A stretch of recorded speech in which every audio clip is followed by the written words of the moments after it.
Hey guys, it's Roderick. I'm here with Dead X-Men #1. So, these last three issues, kind of coming out of Fall of X, have been really good. So we're starting off with Dead X-Men. So overall, I kind of came in with like very low expectations for this because, as you know, I had my trauma from the previous issues with like Fall of X and all those kind of astonishing Iceman and Uncanny Avengers. So here comes a new book that's just kind of like a bilk money out of us, and this was a very pleasant surprise. The concept I thought was really great. The team is a team that I'm not super familiar with, except for like Dazzler and Jubilee, but we also have like a really interesting team, and the mission and the stakes are really great. And more importantly, it puts in place, now we have 5 different plans operating on different levels for the X-Men really to defeat Orchis and really get things out the way. So we're going to lay out the plans because I think this is really important because you kind of have to see where the dead X-Men fall into this whole plan, right? So the first one is, we'll call this the Dead X-Men / Rasputin plan, right? So if you recall going back to Rise of the Powers of X, when Rasputin is unable to kill Dr. Stasis before he makes Dominion, before he achieves Dominion status, Doug is all pissed, and he's like, well, I gotta go and let the rest of the team know. Now we know that this is the backup contingency plan, right? So because they were able to stop the Stasis from achieving Dominion status in all 10 timelines, right? So they now know, okay, he's already failed. This is the plan. So they have this dead X-Men team, which we'll get to what their plan is later. It's the backup contingency plan that's working on that level. Now we'll call this, the next plan is the Tony Stark plan, right? So Tony Stark has Mind Mysterium, and he's created these Hulkbuster, Sentinel Buster spaceships that he's really teasing Fei Long with, that he's going to use to invade Earth, right? So Forge goes over to the Niflheim one. I think it is Niflheim. Builds these big spaceships, plants them on Mars, right? And then has Firestar leak information that this is what the mutants are about to do. So this is part of the Tony Stark plan, is the plan to drive and is to distract and move all the Sentinels to Australia so that he can destroy the Sentinels, right? So we'll call that the Tony Stark plan. The third plan is what we got the teaser of in Fall of the House of X #1 at the very end, when Polaris shows up to see Dr. Brood at the Brood in Nowhere, right? Which will, of course, will be covered in my Fall of House of X #2 issue, which you should not miss because it is fantastic. Our fourth plan, we'll call it the Colossus Wolverine Kurt plan, and that's just basically the free Cyclops, right? So that's pretty much a free Cyclops plan.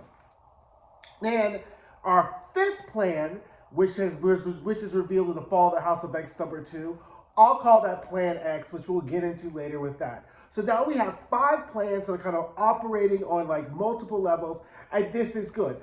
Some plans are better than other plans. Some plans are short-term plans. Some plans are long-term plans, right?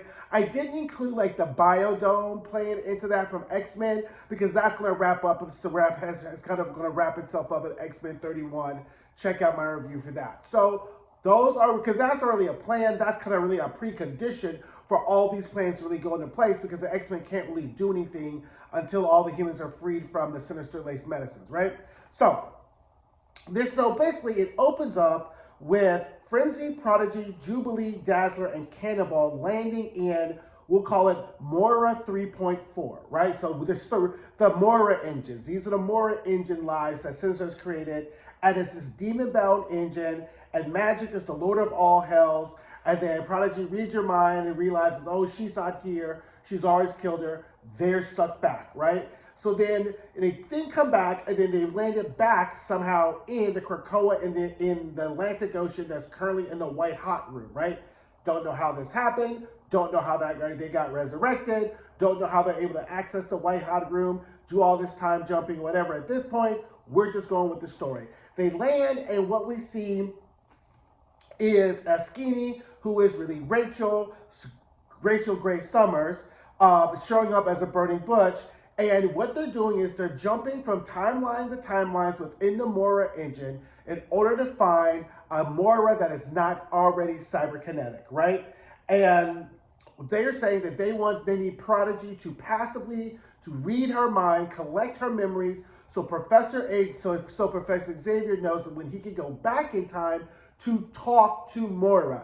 So he's telling them, I'm going to go back in time and talk to Moira and convince her not to be as trifling as she is. But we all know that they're going back to kill Moira. So that is the Dead X-Men Rasputin plan, right? So the plan is now to go back and kill Moira before her powers manifest. Why does this matter? If you kill Moira before her powers manifest, the current universe stops and resets, right? So the fact is, with all the different Moira engines, and therefore Enigma cannot go online because then he can't use Moira, the Moira engines, right? That are created by Sinister to achieve stasis status, right? So the Moira engines are crucial to Enigma coming online because it gave all the different Sinister clones multiple opportunities and longer lengths of time to achieve Dominion status. That is, except for Mother Righteous, who, of course, found her shortcut using mutants and Jean Grey.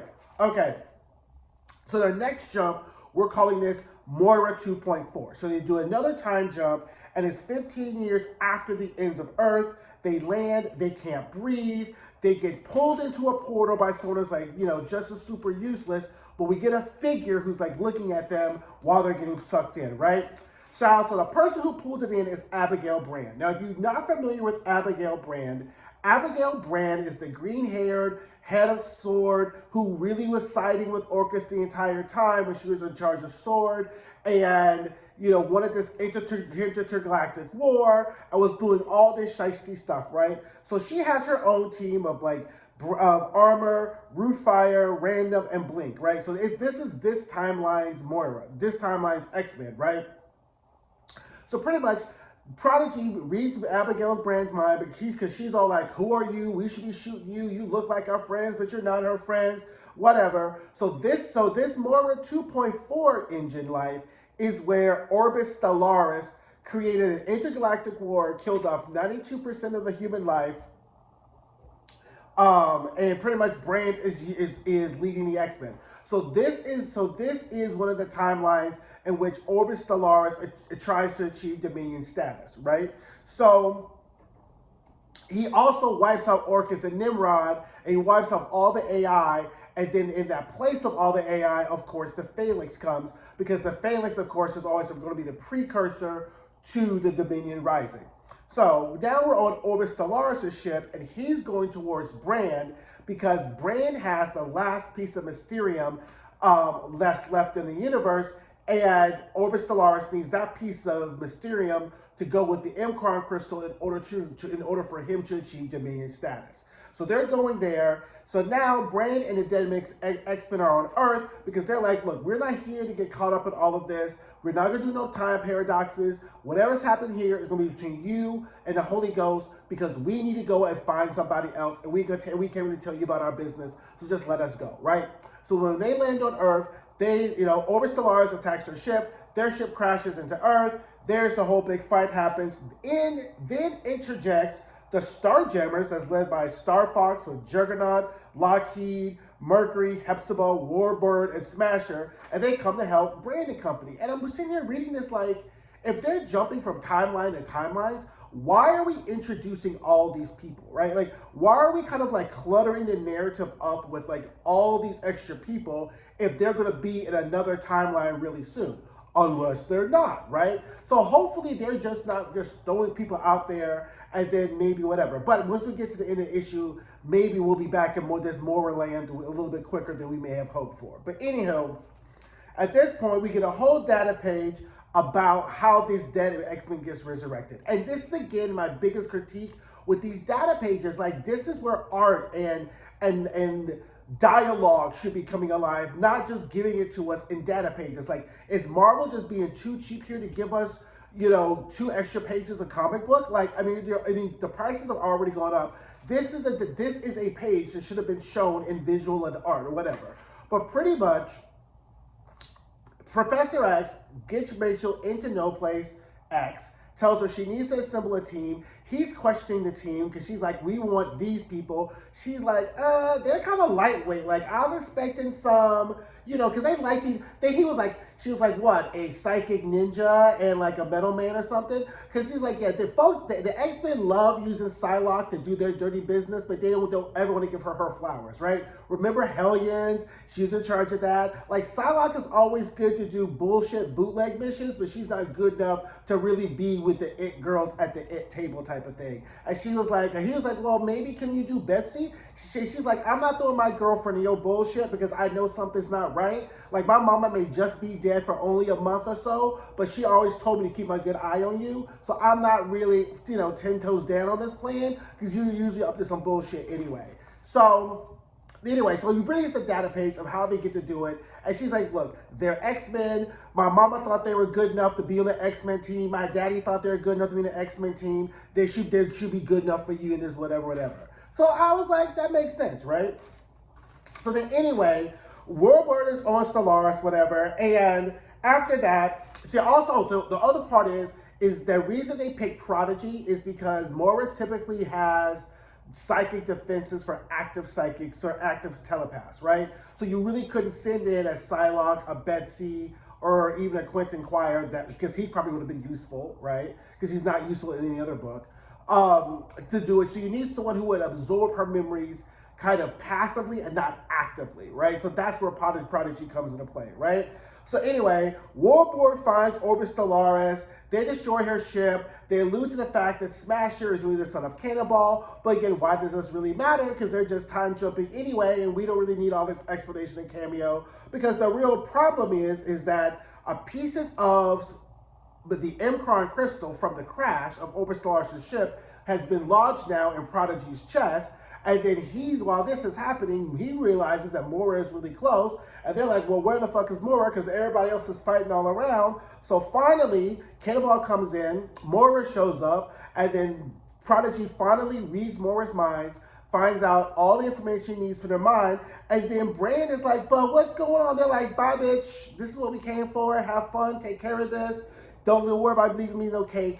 They all leave, right? So then Brand finds, Moira sees now the last piece of Mysterium that she needs, okay? So she sees Mysterium, her and Brand fight over it, and then this Moira, we'll call her Moira 2.4, because that's the universe she's in, reveals the fact that in this universe, she has taken Zorn's skull, bound it with adamantium, vibranium, and carbonadium, and now the last thing she needs is a Mysterium piece so she can cut her way all the way back to her first life, the very first life of Moira, so that, here we go with this bullshit again, Moira always wins. Now tell me again why Moira feels like she's losing. Now I realize that all those other lives you lost, but out of those lives, you lost a lot of those times because you were with the bad group of people, right? So I don't understand this whole like Moira wants to be on the winning side because she's tired of going through 10 lifetimes of losing.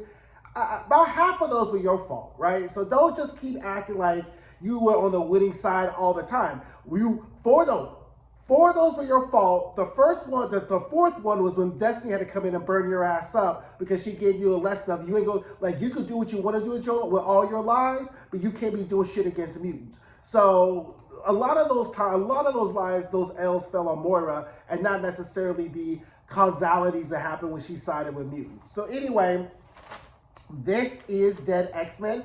Again, I thought it was a great book. Like, I'm really looking forward to this run, seeing how this plan plays out. And now things have gotten complicated because by the Dead X-Men going back into this period, they may have created another problematic Moira who is going to cut her way all the way back to her first life.